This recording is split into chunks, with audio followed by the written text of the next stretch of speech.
From Pacifica, this is Democracy Now!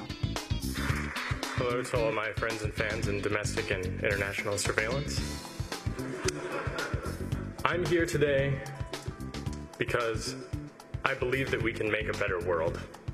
Today, a Democracy Now! Exclusive on the growing domestic surveillance state and the government's efforts to spy on journalists, whistleblowers, and activists. We host a round table with 3 targeted Americans. We're joined by former National Security Agency's William Binney. He served for over 30 years at the NSA, now warns its data mining program can create an Orwellian state. We'll also speak with Jacob Appelbaum, former WikiLeaks volunteer, and Laura Poitras, the Oscar-nominated filmmaker. Both have been detained and interrogated scores of times when entering the United States. Their laptops, cameras, and cell phones have been seized. In November, a federal judge ordered Twitter to hand over information about Appelbaum's account. All that and more coming up. Welcome to Democracy Now!, democracynow.org, The War and Peace Report. I'm Amy Goodman. 2 Chinese Muslim prisoners have been freed from Guantanamo after close to a decade behind bars without charge. The prisoners were among a group of ethnic Uyghurs ordered immediately released in 2008 after a judge ruled they were not enemy combatants. But they languished in prison because both the Bush and Obama administrations refused to resettle them in the United States, and plans for repatriation in other countries fell through. At least 3 Uyghurs still remain at Guantanamo despite the order for their release. The 2 freed prisoners will be resettled in El Salvador. Their release marks the first prison transfer out of Guantanamo in more than a year. Secretary of State Hillary Clinton has urged the UN Security Council to adopt an arms embargo and tough new sanctions against Syria in order to force President Bashar al-Assad's government to comply with the UN peace plan. Clinton also announced plans to expand U.S. support for opposition groups inside Syria. Start moving very vigorously in the Security Council for a Chapter 7 sanctions resolution, including travel, financial sanctions, an arms embargo, and the pressure that will give us on the regime to push for compliance with Kofi Annan's 6-point plan. Clinton made the comments as UN Secretary General Ban Ki-moon accused Assad of failing to honor a peace plan that went into effect a week ago. Despite assurances from the government, there has been no meaningful progress on the ground. This is unacceptable.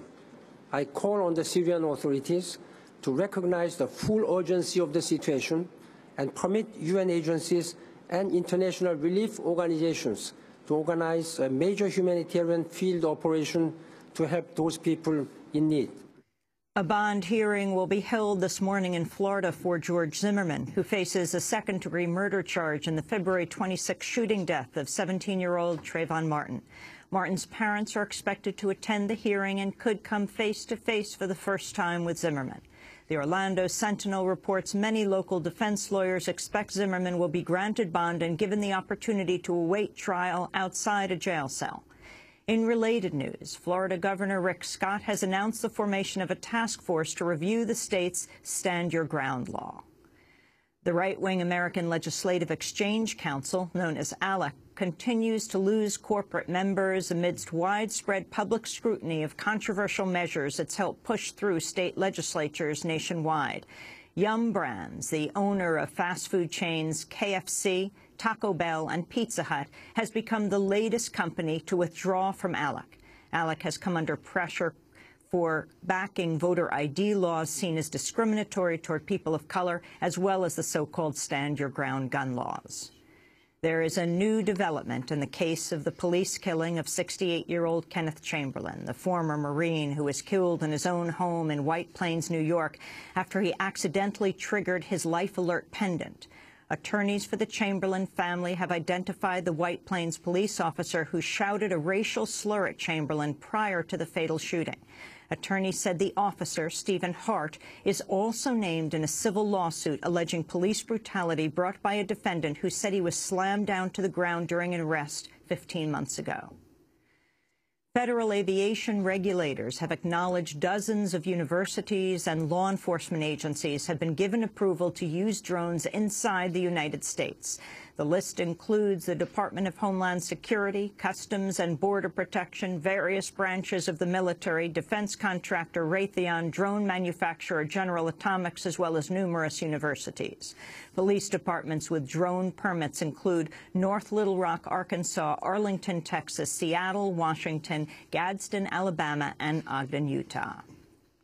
The FBI has seized a computer server at a New York facility shared by the Internet organizations Rise Up Networks and May 1st PeopleLink. The server was operated by the European Counter Network and ran a program called Mixmaster, which routes emails through anonymous servers in a network. The server also ran a number of mailing lists and websites for political groups. Jamie McClellan of May 1st said, quote, "The server seizure is not only an attack against us, but an attack against all users of the Internet who depend on anonymous communication." The server was seized as part of an FBI investigation into the bomb threats against the University of Pittsburgh. A new government-backed study has found there's no evidence the death penalty acts as an effective deterrent to violent crimes. In a sweeping review of previous studies, the National Research Council found researchers have failed to draw a link between capital punishment and the prevention of murders. The review found there's insufficient data on how potential murderers may perceive the risk of execution as a likely consequence. Vermont has become the third state to urge Congress to repeal the Supreme Court's controversial Citizens United ruling that affirmed personhood rights for corporations. On Thursday, the Vermont House followed the state Senate in backing anti-Citizens United resolutions passed in over 24 towns statewide last month. Hawaii and New Mexico have approved similar measures. A new study shows 1 in 4 working-age Americans were without health insurance at some point last year. According to the Commonwealth Fund, 26% of adults below the age of 65 lacked insurance during 2011, a percentage equal to around 48 million people. 7 out of 10 who lost insurance reported spending at least a year without coverage because the price of obtaining new insurance was too unaffordable. The European Union has agreed to share the private information of passengers flying from Europe to the United States with the U.S. Department of Homeland Security. On Thursday, the European Parliament approved a pact that will grant U.S. access to passengers' date of birth, credit card information, seat number, and dietary preference prior to departure.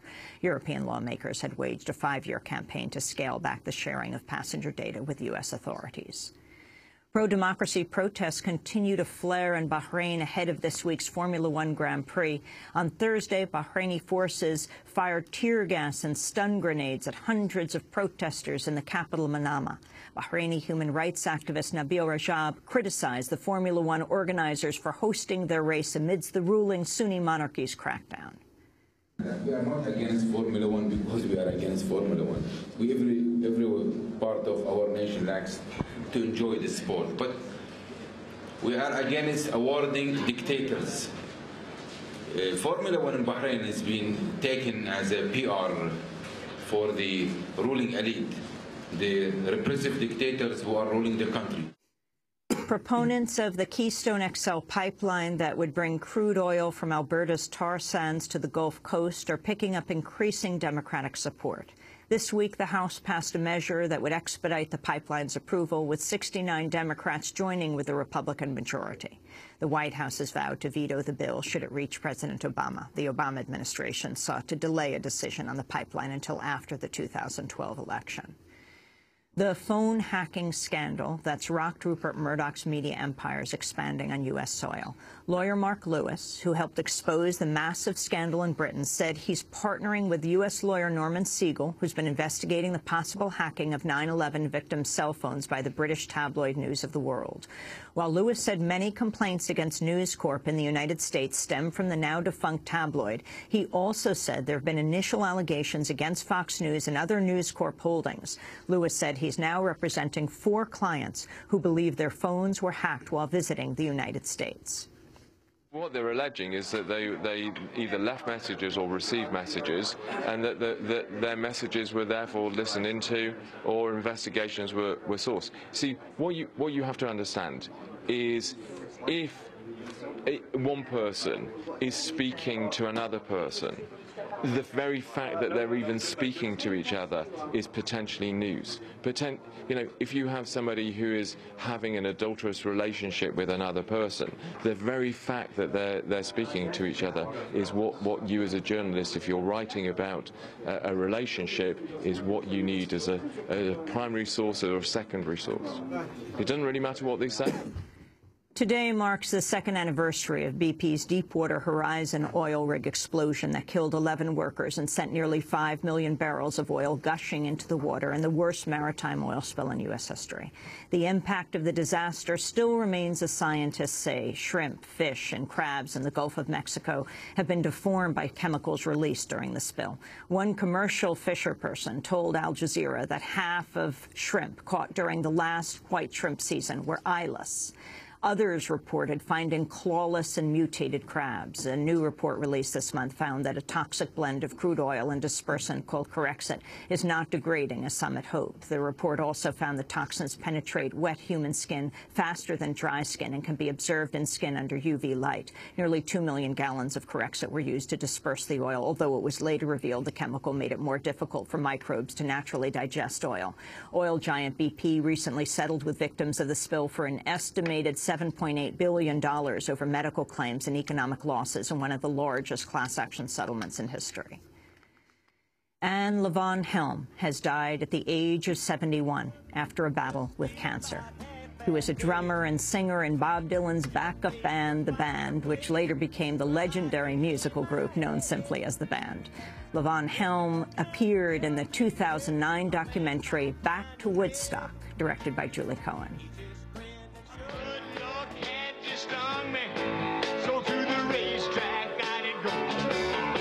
In 1969, we had just signed a recording agreement with Capitol Records. Levon Helm, drummer and singer in The Band, was a natural fit for the festival. He and his bandmates were already living in the Catskill Mountains north of New York City, in the little town of Woodstock, New York. A lot of the people here play music anyway. So, you go into the gas station, the guy that's helping you fill your car up, he may be the best banjo picker around, so people around here have always celebrated music. And those are some of the headlines. This is Democracy Now!, democracynow.org, The War and Peace Report. I'm Amy Goodman. And I'm Juan Gonzalez. Welcome to all of our listeners and viewers around the country and around the world. Today, we bring you a Democracy Now! Special on the growing domestic surveillance state and the Department of Homeland Security's efforts to spy on dissident journalists and activists. In a national broadcast exclusive, we're joined by National Security Agency whistleblower William Binney.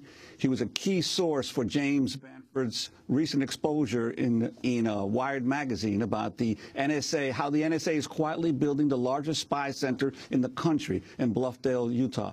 The Utah Spy Center will contain nearly bottomless databases to store all forms of communication collected by the agency, including private emails, cell phone calls, and Google searches and other personal data. Binney served in the NSA for over 30 years, including a time as director of the NSA's World Geopolitical and Military Analysis Reporting Group. Since retiring from the NSA in 2001, he has warned that the agency's data mining program has become so vast that it could, quote, create an Orwellian state. Today marks the first time Binney has spoken on national television about surveillance by the National Security Agency. We're also joined by two individuals who've been frequent targets of government surveillance. Laura Poitras, the Academy Award-nominated filmmaker, and Jacob Appelbaum, a computer security researcher who has volunteered with WikiLeaks. Poitras is the director of the documentary films My Country, and The Oath. Both Poitras and Appelbaum have been repeatedly detained and interrogated by federal agents when entering the United States. Their laptops, cameras, and cell phones have been seized, and presumably their data has been copied. The Justice Department has also targeted Appelbaum's online communications. In November, a federal judge ordered Twitter to hand over information about his account. In October, the Wall Street Journal revealed the Justice Department had obtained